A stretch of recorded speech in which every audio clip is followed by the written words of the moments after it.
রক্ত বেশি দেখেন, রক্ত বেশি দেখানো যাবে না। যে দেখেন এক একজন শিক্ষার্থীকে কি পরিমাণে তারা আহত করেছে। এই যে দেখেন হাটহাজারী মাদ্রাসার শিক্ষার্থী কি পরিমাণে আহত করেছে। এই যে দেখেন, আচ্ছা মূলত ওইখানে কি হয়েছিল, আপনাদের উপর আক্রমণটা কিভাবে এসেছিল? আসলে আমরা আজকে পুরা দিন মাদ্রাসার মধ্যে বন্দী ছিলাম। হুজুর আমাদেরকে বাইরে হতে দেয় নাই।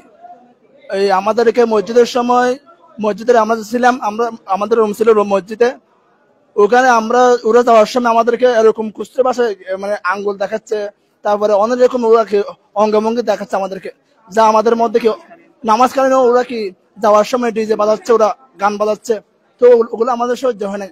তো আমরা মাগরিবের পরে একটা প্রতিবাদ, শান্তশিষ্ট প্রতিবাদের জন্য, প্রতিবাদ করার জন্য আমরা বাইরে হয়েছি সন্তুষ্ট হবে। তো ওখানে ডাচ বাংলা ডাক বাংলা কিছুক্ষণ পরে কতটুকু গিয়ে আমরা যখন চলে আসতেছি তখন ওরা আমাদের উপর আক্রমণ শুরু করছে। ইট দিয়ে, ইট কংকর, তারপরে এই লোহা, তারপরে খাস ওগুলা দিয়ে আমাদেরকে আঘাত করছে ওরা আমাদের। আপনি তো সেখানে ছিলেন, আসলে তারা আক্রমণটা কি কি জিনিস দ্বারা করেছে আপনাদেরকে? তারা মূলত আক্রমণ করেছে ইট ছিল, আর এমনি বড় বড় ছিল, লোহা ছিল, এমনি আরো মারার মতো অনেক ইট ছিল, যেগুলো দিয়ে আমার সবচেয়ে বড় সমস্যা হচ্ছে যে আমাদের ইট দিয়ে ঢালাইছে। আমরা চলে আসতেছিলাম, আমরা সুশৃঙ্খলভাবে চলে আসতেছিলাম মাদ্রাসার দিকে আমাদের হুজুরের ডাকে, কিন্তু আসার সময় আমাদের তারা এমন ভাবে আহত করছে যে তারা ইট দিয়ে এমনি ছাদের উপরে থেকে এমনি ঢালাইছে, যে আমাদের এমনি খালি হাত ছিল আমাদের, আর আমরা মারার জন্য আমরা প্রস্তুতি ছিলাম না। আমরা তো কিছু শান্তিপূর্ণ ভাবে একটা মিছিল করার জন্য, কিন্তু তারা আমাদের ভাবে নিরুপায় হয়ে এত পরিমাণ তারা আঘাত করছে যে আমাদের এখানে কমপক্ষে 70-80 জনের মতো ছাত্র ভাই, এখন আরো বেশি হবে, 70-এর উপরে হয়ে গেছে। এখন পর্যন্ত তারা এই মারামারিটা তারা অব্যাহত, মানে এখন পর্যন্ত তারা আছে। প্রিয় দর্শক, আপনাদেরকে দেখাচ্ছি যে 1 মিনিট পর পরেই এখানে হাটহাজারী মাদ্রাসা শিক্ষার্থীদের আহত শিক্ষার্থীদের এখানে আনা হচ্ছে। দেখেন আহত শিক্ষার্থীদেরকে এখানে আনা। ফায়ার সার্ভিস থেকে কোনো সহযোগিতা পাচ্ছি না।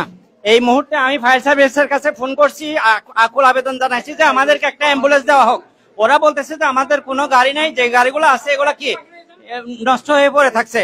আমি বললাম যে এই মুহূর্তে আমাদেরকে এতগুলা ফায়ার সার্ভিসের গাড়ি থাকার পরেও এই আমাদের দুর্যোগপূর্ণ এই অবস্থার মধ্যে জীবন মরণ নিয়ে আমরা এখন মানে এই অবস্থার মধ্যে আছি, যেখানে উপজেলা প্রশাসন থেকে উপজেলা স্বাস্থ্য কমপ্লেক্স যেখানে কি করতেছে ওরা আমাদেরকে আন্তরিকতার সাথে কি করতেছেন, ওরা ট্রিটমেন্ট দিচ্ছেন। কিন্তু এই মুহূর্তে ফায়ার সার্ভিসও যেহেতু একটা সরকারি সংস্থা, ওদেরকে রাখা হয়েছে জনগণের টাকা দিয়ে, যে ওরা বিপদের সময় কি করবে, মানুষের পাশে দাঁড়াবে। এখন এই বিপদের সময় যদি আমরা ওদেরকে সহযোগিতা না পাই, তাহলে ফায়ার সার্ভিস থেকে লাভ কি হলো?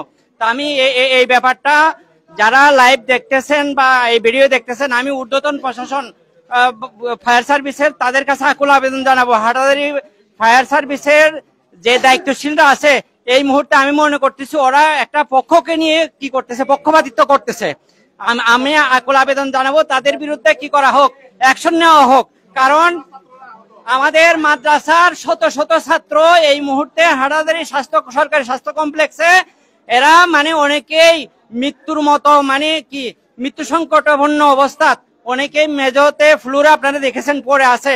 ডাক্তাররা যত সচেষ্ট হয়ে কি করতেছেন, তাদেরকে সচেষ্ট করতেছেন ট্রিটমেন্ট দেওয়ার জন্য, যাদেরকে যতটুকু। এখন আমাদের অনেক যারা গুরুতর আহত যারা হয়েছে, যে ছাত্র ভাইয়েরা, ওদেরকে রেফার করছেন যে চট্টগ্রাম মেডিকেলে নেওয়ার জন্য।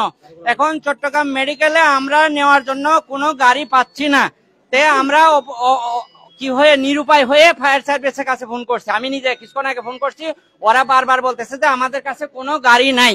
এটা আমি দেশবাসীর কাছে বিচার দিচ্ছি। আপনারা প্রশাসন যারা আছেন, হাটহাজারী প্রশাসন সহ চট্টগ্রাম যা ডিসি প্রশাসন সহ যারা ঊর্ধ্বতন কর্তৃপক্ষ, আইন শৃঙ্খলা বাহিনী যারা আছেন, তারা এই ব্যাপারে হাটহাজারী ফায়ার সার্ভিস আমাদের এই বিপদের মুহূর্তে আমাদের কি করতেছেন না, সহযোগিতা করতেছেন না। আমরা তাদেরকে কি করতে চাই, তাদেরকে বিচারের মুখোমুখি দাঁড় করাতে চাই, তাদের জবাবদিহিতা চাই। বিশেষ করে আমাদের হাটহাজারী উপজেলা প্রশাসন কি মহোদয়,